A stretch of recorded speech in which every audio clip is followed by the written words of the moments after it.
ಯಾವುದೇ ಕಾರ್ಯಕ್ರಮವನ್ನ ದೇವತಾ ಪ್ರಾರ್ಥನೆಯೊಂದಿಗೆ ಆರಂಭಿಸುವುದು ಸನಾತನ ಸಂಪ್ರದಾಯ. ಅಂತೆಯೇ ಇಂದಿನ ಕಾರ್ಯಕ್ರಮವನ್ನು ಸಹ ದೇವತಾ ಪ್ರಾರ್ಥನೆಯೊಂದಿಗೆ ಪ್ರಾರಂಭಿಸೋಣ. ಪ್ರಾರ್ಥಿಸಲು ಆಗಮಿಸುತ್ತಿದ್ದಾರೆ ಗಮಕಿ ಶ್ರೀಮತಿ ವಿಜಯಲಕ್ಷ್ಮೀರವರು.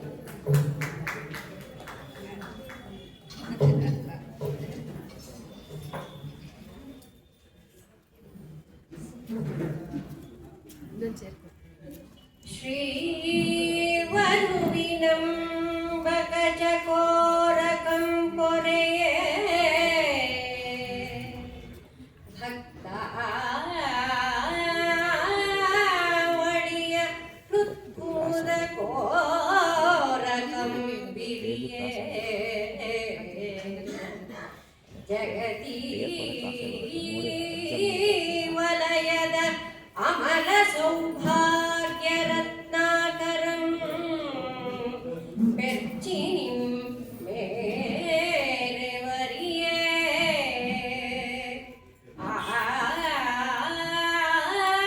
ಆವಗಂ ಸರಸ ಕರುಣಾಮೃತದ ಕಲೆಗಳಿಂ ತೀವಿರ ಎಳನಗೆಯ ಬೆಳುದಿಂಗಳಂ ಪಸರಿಸುವ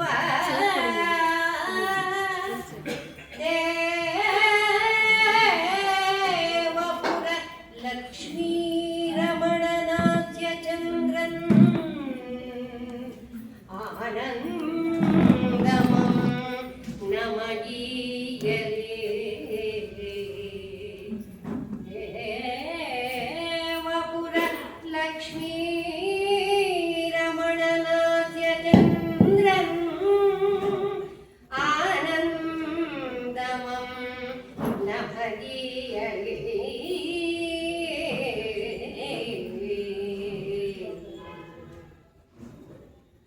ಪಾವನ ತುಲಾವರಣಮಂ ಮಾಡಿಕೊಂಡೆ ಸೇವ ಪಾವನತರ ಸ್ವರೂಪಂ ನಾರದಾದಿ ಮುನಿ ಪಾವನತ ಪಾದ ಪಂಕೇರುಹದ್ವಂದ್ವನ್ ಇಂದು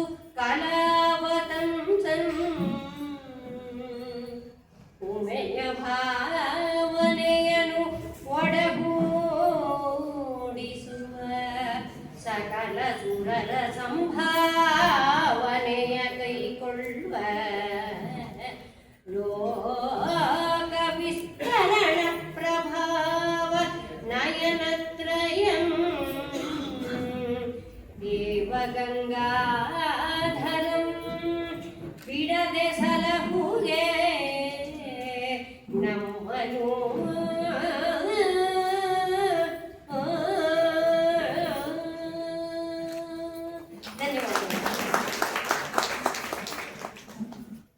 ಸುಶ್ರಾವ್ಯವಾಗಿ ಹಾಡಿ ಕಾರ್ಯಕ್ರಮಕ್ಕೆ ಚಾಲನೆ ನೀಡಿದಂತಹ ಶ್ರೀಮತಿ ವಿಜಯಲಕ್ಷ್ಮೀರವರಿಗೆ ಧನ್ಯವಾದಗಳು.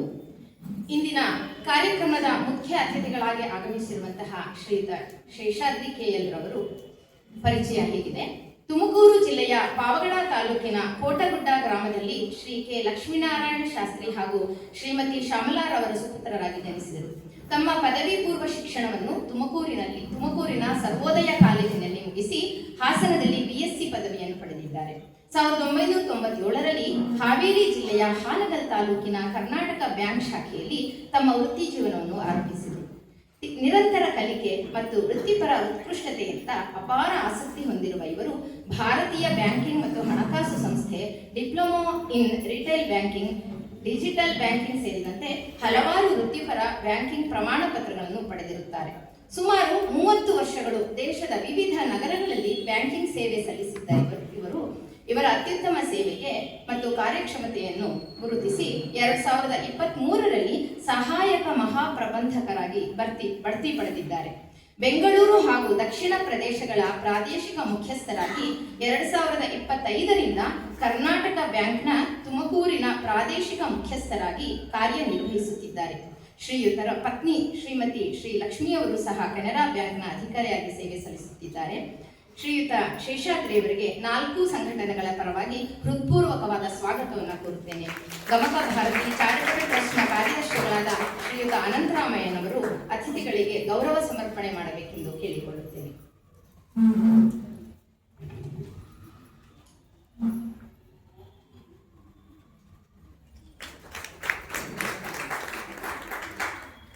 ಕಾರ್ಯಕ್ರಮಕ್ಕೆ ವಾಚನಕಾರರಾಗಿ ಆಗಮಿಸಿರುವ ಶ್ರೀಮತಿ ಸುಮಿತ್ರಾರವರು ಹಾಸನ ಜಿಲ್ಲೆಯ ಅಗಲಿಯ ಗ್ರಾಮದಲ್ಲಿ ಶ್ರೀಯುತ ಕೃಷ್ಣಮೂರ್ತಿ ಹಾಗೂ ಶ್ರೀಮತಿ ಪಾರ್ವತಮ್ಮನವರ ಸುಪುತ್ರಿಯಾಗಿ ಜನಿಸಿದರು. ಇವರಿಗೆ ತಾಯಿಯೇ ಮೊದಲ ಗುರು. ಶಾಸ್ತ್ರೀಯ ಸಂಗೀತದ ಜೊತೆಗೆ ಗಮಕ ಕಲಾಶ್ರೀ ಪ್ರಶಸ್ತಿಯ ಪುರಸ್ಕೃತರಾದಂತಹ ಕೀರ್ತಿಶೇಷ ಶ್ರೀಮತಿ MS ಜಯಲಕ್ಷ್ಮಿಯವರಲ್ಲಿ ಅಭ್ಯಾಸ ಮಾಡಿದ್ದಾರೆ. ಹಾಸನ ಆಕಾಶವಾಣಿಯಲ್ಲಿ 24 ವರ್ಷಗಳಿಂದ ಗಮಕ ವಾಚನ ಕಾರ್ಯಕ್ರಮವನ್ನು ನಡೆಸಿಕೊಡುತ್ತಿದ್ದಾರೆ. ಮೈಸೂರು ಆಕಾಶವಾಣಿಯಲ್ಲಿ ಕುವೆಂಪುರವರ ರಾಮಾಯಣ ದರ್ಶನದ ಹಲವು ಸರಣಿಗಳನ್ನು ಹಾಡಿದ್ದಾರೆ. ಮೈಸೂರಿನ ಪರಂಪರೆ ಕಾರ್ಯಕ್ರಮದಲ್ಲಿಯೂ ಸಹ ಗಮಕ ವಾಚನ ಕಾರ್ಯಕ್ರಮವನ್ನು ನೀಡಿದ್ದಾರೆ. ಆಸಕ್ತರಿಗೆ ಗಮಕ, ಭಜನೆ, ಸುಗಮ ಸಂಗೀತ, ಭಗವದ್ಗೀತೆ, ಸ್ತೋತ್ರಗಳನ್ನು ಹೇಳಿಕೊಡುತ್ತಿದ್ದಾರೆ. ಇವರ ಕಲಾಸೇವೆಯನ್ನು ಗುರುತಿಸಿ ಅನೇಕ ಸಂಘಟನೆಗಳು ಪ್ರಶಸ್ತಿಯನ್ನು ನೀಡಿ ಗೌರವಿಸಿವೆ.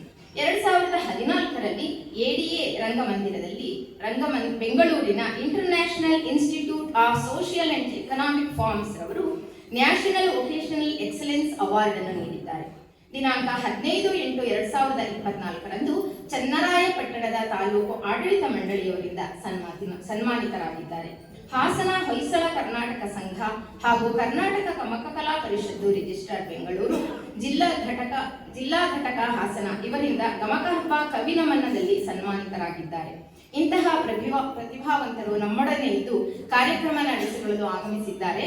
ಶ್ರೀಮತಿ ಸುಮಿತ್ರಾ ಅವರಿಗೆ ನಿಮ್ಮೆಲ್ಲರ ಪರವಾಗಿ ಹಾಗೂ 4 ಸಂಘಟನೆಗಳ ಪರವಾಗಿ ಹೃತ್ಪೂರ್ವಕ ಸ್ವಾಗತವನ್ನು ಕೋರುತ್ತೇನೆ. ಗಮಕಿ ಶ್ರೀಮತಿ ವಿಜಯಲಕ್ಷ್ಮಿಯರವರು ವಾಚನಕಾರರನ್ನು ಗೌರವಿಸಬೇಕೆಂದು ಕೇಳಿಕೊಳ್ಳುತ್ತೇನೆ.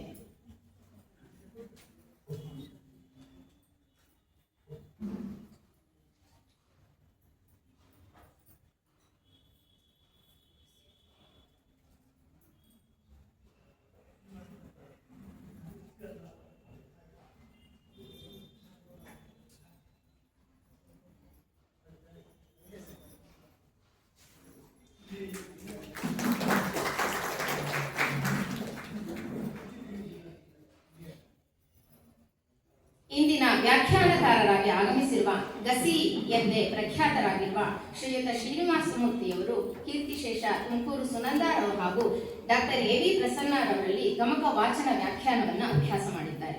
ಶ್ರೀಯುತರು ಕರ್ನಾಟಕವಷ್ಟೇ ಅಲ್ಲ, ಆಂಧ್ರ, ಮಹಾರಾಷ್ಟ್ರ, ಕೇರಳ ರಾಜ್ಯಗಳಲ್ಲಿ ಗಮಕ ವ್ಯಾಖ್ಯಾನ ಕಾರ್ಯಕ್ರಮವನ್ನು ನೀಡುವ ಮೂಲಕ ಸುಮಾರು 1700ಕ್ಕೂ ಹೆಚ್ಚು ಕಾರ್ಯಕ್ರಮಗಳನ್ನು ನೀಡಿದ್ದಾರೆ. ವಚನಗಳು, ಪಂಪನ ಆದಿಪುರಾಣ, ರನ್ನನ ಗದಾಯುದ್ಧ, ವಿಕ್ರಮಾರ್ಜುನ ವಿಜಯದಂತಹ ಅನೇಕ ಮಹಾಕಾವ್ಯಗಳಿಗೆ ವ್ಯಾಖ್ಯಾನವನ್ನು ನೀಡಿದ್ದಾರೆ. ತುಮಕೂರಿನ ಕನ್ನಡ ಸಾಹಿತ್ಯ ಪರಿಷತ್ತಿನ ಆಶ್ರಯದಲ್ಲಿ ಮಂಕುತಿಮ್ಮನ ಕಗ್ಗವನ್ನು ಕುರಿತ 250 ಕಾರ್ಯಕ್ರಮಗಳು, ಮನೆ ಗಮಕ, ಶಾಲೆ ಅಂಗಳದಲ್ಲಿ ಗಮಕ ಅಲ್ಲದೆ ಅನೇಕ ಗಮಕ ಶಿಕ್ಷಕರಿಗೆ, ಕನ್ನಡ ಶಿಕ್ಷಕರು ಹಾಗೂ ಉಪನ್ಯಾಸಕರಿಗೆ ಸಂಪನ್ಮೂಲ ವ್ಯಕ್ತಿಯಾಗಿ ಹಲವಾರು ಕಾರ್ಯಕ್ರಮಗಳನ್ನು ನೀಡಿದ್ದಾರೆ. ಅಲ್ಲದೆ 150ಕ್ಕೂ ಹೆಚ್ಚು ಭಾವಗೀತೆಗಳಿಗೆ ವ್ಯಾಖ್ಯಾನವನ್ನು ಸಹ ನೀಡಿದ್ದಾರೆ. ಶ್ರೀರಾಮಾಯಣ ದರ್ಶನಂ, ಸಮಗ್ರ ಅಧ್ಯಯನ ಧ್ವನಿಸುರುಳಿಯಲ್ಲಿ, ಕಿರಾತಾರ್ಜನೆಯ ಧ್ವನಿಸುರುಳಿಯಲ್ಲಿ ವ್ಯಾಖ್ಯಾನವನ್ನು ನೀಡಿದ್ದಾರೆ. ಮುಂಬೈ ಕನ್ನಡ ಸಂಘದಲ್ಲಿ ಮಹಾಭಾರತ ತೌಲನಿಕ ಅಧ್ಯಯನದಲ್ಲಿ ಪಂಪ ಭಾರತ ಕುರಿತು ಪ್ರಬಂಧ ಮಂಡಿಸಿದ್ದಾರೆ.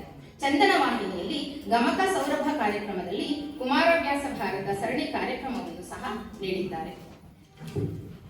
ಇವರ ಸಾಧನೆಗಳನ್ನು ಮೆಚ್ಚಿದ ಅನೇಕ ಪ್ರಶಸ್ತಿಗಳು ಇವರ ಮುಡಿಗೇರಿವೆ. ಅವೆಂದರೆ 2017-18ನೇ ಸಾಲಿನಲ್ಲಿ ಕನ್ನಡ ಮತ್ತು ಸಂಸ್ಕೃತಿ ಇಲಾಖೆ ಕರ್ನಾಟಕ ಸರ್ಕಾರದಿಂದ ಕರ್ನಾಟಕ ಕಲಾಶ್ರೀ ಪ್ರಶಸ್ತಿ, 2026ರಲ್ಲಿ ಸಿರಿನಾಡು ಮಹಾಸಭಾ ಬೆಂಗಳೂರು ಇವರಿಂದ ಸಿರಿನಾಡ ಸರಸಿಜ ಪ್ರಶಸ್ತಿ, 2018ರಲ್ಲಿ ಸಮರ್ಥ ಕನ್ನಡಿಗರು ಬೆಂಗಳೂರು ಇವರಿಂದ ಸಮರ್ಥ ಕನ್ನಡಿಗ ಪ್ರಶಸ್ತಿ, ರೋಟರಿ ಕ್ಲಬ್ ತುಮಕೂರು ಇವರಿಂದ ಶ್ರೇಷ್ಠ ಶಿಕ್ಷಕ ಪ್ರಶಸ್ತಿ, 2022ರಲ್ಲಿ ತುಮಕೂರು ಜಿಲ್ಲಾಡಳಿತದಿಂದ ಉತ್ತಮ ಶಿಕ್ಷಕ ಪ್ರಶಸ್ತಿ, ಗಮಕ ಭಾರತಿ ಚಾರಿಟಬಲ್ ಟ್ರಸ್ಟ್ ಇವರಿಂದ ಗಮಕ ಕಲಾಶ್ರೀ ಪ್ರಶಸ್ತಿ, ಶ್ರೀರಾಮಕೃಷ್ಣ ಆಶ್ರಮದಿಂದ ಶಿಕ್ಷಕ ಪ್ರಶಸ್ತಿ, JCS ಬೆಂಗಳೂರು ಇವರಿಂದ ಉತ್ತಮ ಶಿಕ್ಷಕ ಪ್ರಶಸ್ತಿ. ಈಗ ಚಪ್ಪಾಳೆ ತಟ್ಟಿ ಜೋರಾಗಿ. ಈ ಎಲ್ಲ ಪ್ರಶಸ್ತಿಗಳಿಗೆ ರಾಜನಾಗಿರುವಂತಹ ಶ್ರೀಯುತ ಗಸಿ ಶ್ರೀನಿವಾಸ ಮೂರ್ತಿಯವರು ಇಂದಿನ ವ್ಯಾಖ್ಯಾನಕಾರರಾಗಿ ಆಗಮಿಸಿದ್ದಾರೆ. ಇಂತಹ ಮೇಧಾವಿಗೆ ನಮ್ಮೆಲ್ಲ 4 ಸಂಘಟನೆಗಳ ಪರವಾಗಿ ಗೌರವಪೂರ್ವಕವಾದ ಸ್ವಾಗತದಿಂದ ವಹಿಸುತ್ತೇನೆ. ಗಮಕ ಕಲಾಶ್ರೀ ಶ್ರೀಯುತ ಸಿದ್ದರಾಮಯ್ಯನವರು ಶ್ರೀ ಗಸಿ ಶ್ರೀನಿವಾಸ ಮೂರ್ತಿಯವರಿಗೆ ಗೌರವ ಸಮರ್ಪಿಸಬೇಕೆಂದು ಕೇಳಿಕೊಳ್ಳುತ್ತೇನೆ.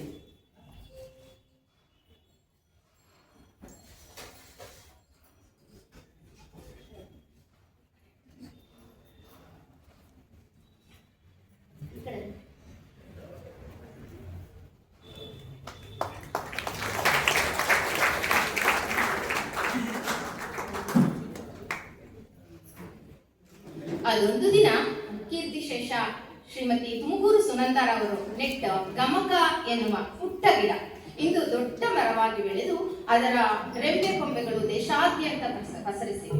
ಇದು ಸಾವಿರಾರು ಗಮಕಿಗಳನ್ನು ಬೆಳೆಸಿ ಗಮಕದ ಸೇವೆಗೆ ಸಾಕಷ್ಟು ಕಲಾವಿದರು ಇವತ್ತು ಇಲ್ಲಿ ಎಲ್ಲ ಕಾರ್ಯಕ್ರಮಗಳು ಸಹ ಭಾಗಿಯಾಗ್ತಾ ಇರೋದು ತುಂಬಾ ಸಂತೋಷದ ವಿಷಯ. ಗಮಕಿಗಳ ಸೇವೆಯ ಜೊತೆಯಲ್ಲಿಯೇ ಅವರ ಸಹಕಾರದೊಂದಿಗೆ ನಮಗೆ ಸ್ವಲ್ಪ ಮೂಲ ಸಂಗ್ರಹ ಧನವೂ ಸಹ ಬೇಕಾಗಿದೆ. ಇದಕ್ಕೆ ಸಹಕರಿಸಿದಂತಹ ಅನೇಕ ದತ್ತಿದಾನಿಗಳು ಇದ್ದಾರೆ. ಅವರ ಪಟ್ಟಿಯನ್ನು ಈಗ ವಾಚಿಸಲಿದ್ದಾರೆ ಶ್ರೀಮತಿ ಸರಸ್ವತಿಯವರು. ನೆನೆವೆನಯ್ಯ ಕಂದ ನೀನಿದ್ದವಾ ಎಂದು ನೀವು ನಿಮ್ಮಂದವ ತೋರಯ್ಯ ಚಂದ ಮಲ್ಲಿಕಾರ್ಜುನ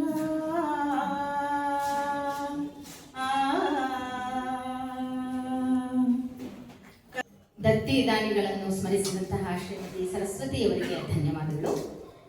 ಇಂದಿನ ಕಾರ್ಯಕ್ರಮದ ಅತಿಥಿಗಳಾಗಿ ಆಗಮಿಸಿರುವಂತಹ ಶ್ರೀಯುತ ಶೇಷಾದ್ರಿಯವರು ನಮ್ಮನ್ನುದ್ದೇಶಿಸಿ 2 ಮಾತನಾಡಬೇಕೆಂದು ಕೇಳಿಕೊಳ್ಳುತ್ತೇವೆ.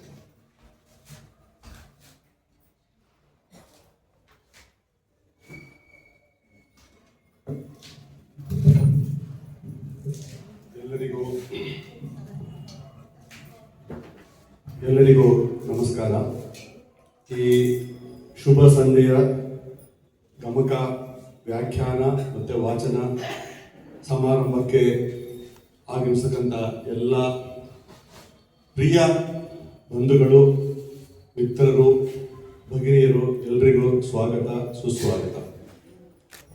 ಪ್ರಥಮಗೆ ಹೇಳಬೇಕಂತ ಹೇಳಿದ್ರೆ, ನಮ್ಮ ಊರು ಪಾವಗಡ.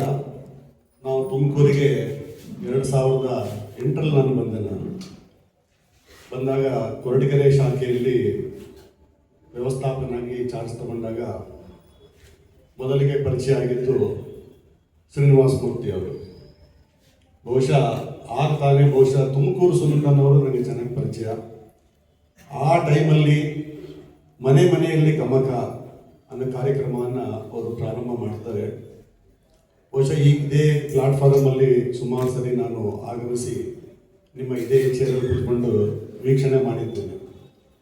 ಮಾಡಿದಾಗ ಅವರೊಂದು ಹೇಳಿದ್ರು, ಈ ಥರದ ಕಾರ್ಯಕ್ರಮ ಇಟ್ಕೊಂಡಿದ್ದೀವಿ, ಮನೆಯಲ್ಲಿ ನಿಮ್ಮ ಸುತ್ತಮುತ್ತ ಮನೆಗಳಲ್ಲಿ ಕೂಡ ಇದು ಹೆಚ್ಚು ಪ್ರಚಾರ ಆಗಬೇಕು, ಕೆಲವರಿಗೆ ಬರಲಿಕ್ಕೆ ಆಗೋದಿಲ್ಲ ಅಂತ ಹೇಳಿದಾಗ ನಮ್ಮ ಮನೆಯಲ್ಲೂ ಕೂಡ ಕರ್ನಾಟಕ ಭಾರತ ಕಥಾಮಂಜರಿಯನ್ನು ಬರೆದಕ್ಕಂಥ ಶ್ರೀ ಕುಮಾರವ್ಯಾಸ ಭಾರತದ ಬಹುಶಃ ಒಂದು ಭಾಗವನ್ನು ನಮ್ಮ ಮನೆಯಲ್ಲಿ ಶ್ರೀನಿವಾಸ ಮೂರ್ತಿಯವರು ಮತ್ತು ಶ್ರೀದೇವಿಯವರು ಇಬ್ಬರು ಸೇರಿ ಒಂದು ದಿನ ಕಾರ್ಯಕ್ರಮ ಮಾಡಿರ್ತಾರೆ. ನಿಜವಾಗ್ಲೂ ಅವತ್ತು ಒಂದು ವೈಬ್ರೇಷನ್ ಅಂತ ಕರಿತೀವಿ ಮನೆಯಲ್ಲಿ, ಒಂದು ಉತ್ತಮವಾದ ವೈಬ್ರೇಷನನ್ನು ಉದ್ಯೋಗ ಪರ್ವ ಅನಿಸುತ್ತೆ ಸರ್. ಅವತ್ತು ಪರ್ವ ನನಗೆ ಎಕ್ಸಾಕ್ಟ್ ಅಂತ ನೆನಪಿಲ್ಲ, ಮೇಬಿ ಉದ್ಯೋಗ ಪರ್ವನೇ ಇರಬೇಕು. ಆ ಟೈಮಲ್ಲಿ ಒಂದು ಕಾವ್ಯ ವಾಚನ ಮಾಡಿದಾಗ ತುಂಬ ಅದ್ಭುತವಾಗಿತ್ತು. ಆ ಕಾರ್ಯಕ್ರಮವನ್ನು ನಡೆಸಿಕೊಟ್ಟಂಥ ಶ್ರೀನಿವಾಸ ಮೂರ್ತಿಯವರು ಮತ್ತು ಶ್ರೀದೇವರಿಗೆ ಇವತ್ತು ಕೂಡ ನಾನು ಮರೆಯೋದಿಲ್ಲ ಅದನ್ನು. ಅವರು ಕೂಡ ಸುಮಾರು ಸಮಾರಂಭದಲ್ಲಿ ಇದನ್ನು ನೆನಪಿಸ್ತಾ ಇದ್ರು, ಸರ್ ನಿಮ್ಮ ಮನೆ ತುಂಬ ಚೆನ್ನಾಗಿತ್ತು, ಅರೇಂಜ್ಮೆಂಟ್ಸ್ ಎಲ್ಲ ಚೆನ್ನಾಗಿತ್ತು ಅಂತ. ಆ ರೀತಿ ಗಮಕ ನನಗೆ ಪರಿಚಯ ಆಗಿತ್ತು. ಆನಂತರ ಈ ಗಮಕ ಕಲೆ ಅನ್ನೋದು ಬಹುಶಃ ನಮ್ಮ ವಿಸ್ತಾರವಾಗಿ ನೋಡಿದಾಗ ಯಾವಾಗ ಶುರುವಾಯಿತು, ಹೇಗೆ ಶುರುವಾಯಿತು ಅನ್ನೋದಕ್ಕೆ ಎಲ್ಲೂ ನಮಗೆ ಕಾಣ್ತಾ ಇಲ್ಲ ಎಕ್ಸಾಕ್ಟ್. ಬಟ್ ನಮ್ಮ ಪುರಾಣ ತಗೊಂಡಾಗ ಬಹುಶಃ ವಾಲ್ಮೀಕಿ ರಚಿಸ್ತಕ್ಕಂಥ ರಾಮಾಯಣವನ್ನು ಲವಕುಶರು ಅದನ್ನು ಹಾಡಲಿಕ್ಕೆ ಶುರು ಮಾಡಿದ್ರು ಅಂತ ಪುರಾಣ ಕಥೆಯಲ್ಲಿ ಹೇಳ್ತಾರೆ. ಆದರೆ ಇತಿಹಾಸ ಪ್ರಕಾರ ಎಲ್ಲೂ ಅದಕ್ಕೆ ದೃಢವಾದ ಆಧಾರ ಇಲ್ಲ. ಹಾಗಂತ ಇದು ಕನ್ನಡದ ಒರಿಜಿನಲ್ ಆಗಿ ಏಕೈಕ ಒಂದು ಕಲೆ ಅಂತ ಹೇಳ್ಬೋದು. ಇದು 20ನೇ ಶತಮಾನದ ಪ್ರಾರಂಭದಲ್ಲಿ ಬಹಳ ಅದ್ಭುತವಾಗಿ ಮೂಡಿಬರುತ್ತೆ. ಹಾಗಾಗಿ ಈ ಗಮಕ ಕಲೆ ಕೇಳ್ತಾ ಇದ್ರೆ, ಈಗ ಪ್ರಾರ್ಥನೆಯಲ್ಲಿ ಕೂಡ ಅದನ್ನೇ ಹೇಳಿದ್ರು, ಇನ್ನೂ ಸ್ವಲ್ಪ ಕೇಳ್ತಾ ಇರಬೇಕು ಅಂತ ಅನಿಸುತ್ತೆ. ಅದು ಆ ರೀತಿ ಒಂದು ಭಾವೋದ್ವೇಗ ಮತ್ತು ಅದಕ್ಕಾಗಿ ನಾವು ಹೊಂದಿಕೊಂಡು ಹೋಗುವಂಥ ವಿಧಾನವನ್ನ ನಮಗೆ ಕಾಣುತ್ತೆ. ಹಾಗೆ ಈ ಗಮಕ ವಾಚನ ಮಾಡಬೇಕಾದ್ರೂ ಕೂಡ ನಮಗೆ ಅದ್ಭುತವಾದ ಒಂದು ಮನಃಶಾಂತಿ ಕಾಣುತ್ತೆ. ಎಲ್ಲೋ ಯಾವುದೋ ಒಂದು ಲೋಕದಿಂದ ನಾವೊಂದು ಬಹುಶಃ ಸ್ವರ್ಗದಲ್ಲೋ ಅಥವಾ ಇಂದ್ರಲೋಕದಲ್ಲೋ ನಾವು ಇದೀವೇನೋ ಅನ್ನೋ ರೀತಿ ನಮಗೆ ಕಾಣ್ತಾ ಇರುತ್ತೆ. ಹಾಗೆ ಶ್ರೀನಿವಾಸ ಮೂರ್ತಿ ಅವರ ವ್ಯಾಖ್ಯಾನ ಅಂತೂ ಮಹೋನ್ನತ ಅಂತ ಹೇಳ್ಬೋದು. ಬಹುಶಃ ಅವ್ರ ಮನೆಯಲ್ಲಿ ಕೂಡ ನಾನು ಅಟೆಂಡ್ ಮಾಡಿದ್ದೇನೆ. ಪದೇ ಪದೇ ಅವರ ಹೆಸರೇ ಜಾಸ್ತಿ ಹೇಳ್ತಂತ ಹೇಳಿದ್ರೆ ನನಗೆ ಸ್ವಲ್ಪ ಚಿರ ಪರಿಚಿತರು ಅವರು. ಹಾಗಾಗಿ ಇದೊಂದು ಉತ್ತಮ ಕಾರ್ಯಕ್ರಮ. ಹಾಗೆ ಇದನ್ನ ಇವತ್ತೇ ಅಲ್ಲ, ನಾನು ಬಹುಶಃ ಕೊರಟಗೆರೆಯಲ್ಲಿ ಶಾಖಾಧಿಕಾರಿ ಇದ್ದಾಗಲೂ ಕೂಡ ಪ್ರತಿ ವರ್ಷ ಇದಕ್ಕೆ ನಾವೊಂದು ಡೊನೇಷನ್ ಕರ್ನಾಟಕ ಬ್ಯಾಂಕಿಂದ ನಾವು ಕೊಡ್ತಾ ಬಂದಿದ್ದೀವಿ. ತುಮಕೂರಿಗೆ ಬಂದ ಕೂಡಲೇ ನಮ್ಮ ಅಣ್ಣ ಇನ್ವಿಟೇಷನ್ ಕೊಟ್ಟಾಗ ನಾಳೆ ಕರ್ನಾಟಕ ಬ್ಯಾಂಕ್ ಇದಕ್ಕೆ ನಾವು ಸ್ಪಾನ್ಸರ್ ಮಾಡ್ತೀವಿ ಅಂತ ಹೇಳಿ ಪ್ರಪ್ರಥಮ ಬಾರಿಗೆ ನಾನು ಅದನ್ನ ಹೇಳಿದೆ ನಾನು. ಹಾಗಾಗಿ ಮತ್ತೆ ಕರ್ನಾಟಕ ಬ್ಯಾಂಕ್ ಬೋರ್ಡ್ ಬಹುಶಃ 13 ವರ್ಷದ ನಂತರ ಬಹುಶಃ ಇಲ್ಲಿ ಕಾಣ್ತಾ ಇರ್ಬೋದು. 2013ಕ್ಕೆ ನಾನು ತುಮಕೂರು ಬಿಟ್ಟಿದ್ದು, ಈಗ ಮತ್ತೆ 13 ವರ್ಷದ ನಂತರ ಬಂದಿದ್ದೀನಿ. ಸೊ ಎಗೈನ್ ಅದು ಮತ್ತೆ ವಿಜೃಂಭಿಸ್ತಾ ಇದೆ, ಅದೊಂದು ತುಂಬ ಸಂತೋಷ. ಹಾಗೆ ಮತ್ತೆ ಇನ್ನೊಂದು ವಿಚಾರ ನಾನು ನೋಡಿದೆ, ನಿಮಗೆ ಒಂದು ಭವನವನ್ನು ಕಟ್ಟಬೇಕಂತ ಇದ್ದೀರಂತೆ. ಬಹುಶಃ ಶೆಟ್ಟಿಯಲ್ಲಿ ಆಂಜನೇಯ ಸ್ವಾಮಿ ದೇವಸ್ಥಾನದ ಹತ್ರ ಭವನವನ್ನು ಕಟ್ಟಬೇಕಂತಿದ್ದೀರಿ. ಖಂಡಿತವಾಗ್ಲೂ ಕರ್ನಾಟಕ ಬ್ಯಾಂಕು ಅದಕ್ಕೆ ಸಹಯೋಗವನ್ನು ಕೊಡುತ್ತೆ. ಕರ್ನಾಟಕ ಬ್ಯಾಂಕ್ ನಿಮ್ಮೊಂದಿಗೆ ಇರುತ್ತೆ. ಇಂತಹ ಕಲೆಯನ್ನು ಉಳಿಸೋದಕ್ಕೋಸ್ಕರ ಕರ್ನಾಟಕ ಬ್ಯಾಂಕು ಒಂದು ಗ್ರಾಹಕರ ಬ್ಯಾಂಕು, ಗ್ರಾಹಕರಿಂದ ಈ ಉನ್ನತ ಮಟ್ಟಕ್ಕೆ ಬೆಳೆದಕ್ಕಂಥ ಬ್ಯಾಂಕು, ಮತ್ತೆ ಗ್ರಾಹಕರಿಗಾಗೇ ಇರತಕ್ಕಂಥ ಬ್ಯಾಂಕು. ಹಾಗಾಗಿ ಈ ಸಾಮಾಜಿಕ ಕಳಕಳಿಯನ್ನು ಹೊತ್ತುಕೊಂಡು ಡೆಫಿನೆಟ್ ಆಗಿ ಈ ಕಾರ್ಯಕ್ರಮದಲ್ಲಿ ನಾವು ಕರ್ನಾಟಕ ಬ್ಯಾಂಕ್ ಭಾಗವಹಿಸಿದ್ರು ಸರ್. ನಿಮ್ಮ ಬಿಲ್ಡಿಂಗ್ಗೆ ಸಹಾಯಧನವನ್ನು ಕೊಡ್ತೀನಿ ಅಂತೇಳಿ ಈ ಸಮಾರಂಭದ ಮುಖಾಂತರ ಎಲ್ಲರಿಗೂ ಹೇಳಿಕ್ಕೆ ನಾನು ಇಷ್ಟಪಡ್ತೇನೆ. ಮಾತಾಡೋ ಅವಕಾಶ ಕೊಟ್ಟಿದ್ದು ಎಲ್ಲರಿಗೂ ನನ್ನ ಧನ್ಯವಾದಗಳು.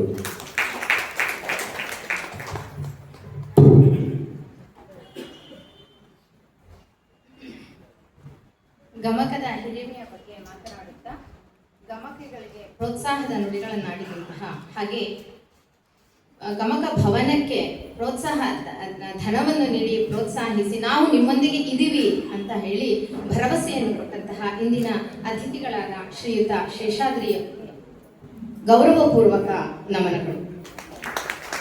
ನಮ್ಮೆಲ್ಲರ ಪೂಜ್ಯ ಗುರುಗಳಾದಂತಹ ಶ್ರೀಮತಿ ತುಮಕೂರು ಸುನಂದಾರ್ ಅವರ ಹೆಸರಿನಲ್ಲಿ ಗಮಕ ಭವನವನ್ನು ಕಟ್ಟಿಸಬೇಕೆಂದು ಸಂಕಲ್ಪಿಸಿ ಶೆಟ್ಟಿಹಳ್ಳಿಯಲ್ಲಿ ಒಂದು ನಿವೇಶನವನ್ನು ಖರೀದಿಸಿ ಕಟ್ಟಡ ನಿರ್ಮಾಣ ಕಾರ್ಯವನ್ನು ಪ್ರಾರಂಭಿಸಲಾಗಿದೆ. ತಾವು ತಮ್ಮ ಅತ್ಯಮೂಲ್ಯವಾದ ದೇಣಿಗೆಯನ್ನು ನೀಡುವ ಮೂಲಕ ಈ ಪುಣ್ಯ ಕಾರ್ಯದಲ್ಲಿ ಭಾಗವಹಿಸಬೇಕೆಂದು ಕೇಳಿಕೊಳ್ಳುತ್ತೇನೆ. 2026-27ನೇ ಸಾಲಿನಲ್ಲಿ ಗಮಕ ತರಗತಿಗಳು ಪ್ರಾರಂಭವಾಗಿವೆ. ಪರೀಕ್ಷೆಗಳು ಗಮಕ ಪ್ರಥಮ, ಪ್ರೌಢ ಹಾಗೂ ವಿದ್ವತ್ ಎಂಬ 3 ಹಂತಗಳಲ್ಲಿ ನಡೆಯುತ್ತಿದೆ. ಆಸಕ್ತರು ಪರೀಕ್ಷೆಯನ್ನು ತೆಗೆದುಕೊಳ್ಳಬಹುದು. ಇದಕ್ಕೆ ಯಾವುದೇ ಒಂದು ವಯೋಮಿತಿ ಇರುವುದಿಲ್ಲ. ಹೆಚ್ಚಿನ ಮಾಹಿತಿಗಾಗಿ ದೇವಾಲಯದ ಆವರಣದಲ್ಲಿರುವಂತಹ ಕಾರ್ಯಕರ್ತರನ್ನ ಸಂಪರ್ಕಿಸಬಹುದು. ಆಗಸ್ಟ್ 23, 29 ಹಾಗೂ 30ರಂದು ಶ್ರೀ ಕೃಷ್ಣ ಜನ್ಮಾಷ್ಟಮಿಯ ಅಂಗವಾಗಿ ಶ್ರೀರಾಮ ಮಂದಿರದಲ್ಲಿ ವಿವಿಧ ಸ್ಪರ್ಧೆಗಳು ಏರ್ಪಡುತ್ತವೆ. ನಿಮ್ಮ ಮಕ್ಕಳನ್ನು ಹೆಚ್ಚಿನ ರೀತಿಯಲ್ಲಿ ತಯಾರು ಮಾಡಿ ಸ್ಪರ್ಧೆಗೆ ಕಳುಹಿಸಿ ಪ್ರೋತ್ಸಾಹಿಸಬೇಕಾಗಿ ವಿನಂತಿಸಿಕೊಳ್ಳುತ್ತೇನೆ. ದೇವಾಲಯದ ಆವರಣದಲ್ಲಿ ಕರಪತ್ರಗಳು ಸಿಗ್ತವೆ, ತಗೊಳ್ಬಹುದು. ಹಾಗೆ ಎಲ್ಲರೂ ಕಾತರದಿಂದ ಕಾಯುತ್ತಿರುವಂತಹ ಕಾರ್ಯಕ್ರಮ ಇಂದಿನ ವಾಚನ ವ್ಯಾಖ್ಯಾನ ಕಾರ್ಯಕ್ರಮ. ಕಲಾವಿದರು ಕಾರ್ಯಕ್ರಮವನ್ನು ಪ್ರಾರಂಭಿಸಬೇಕೆಂದು ವಿನಂತಿಸುತ್ತೇನೆ.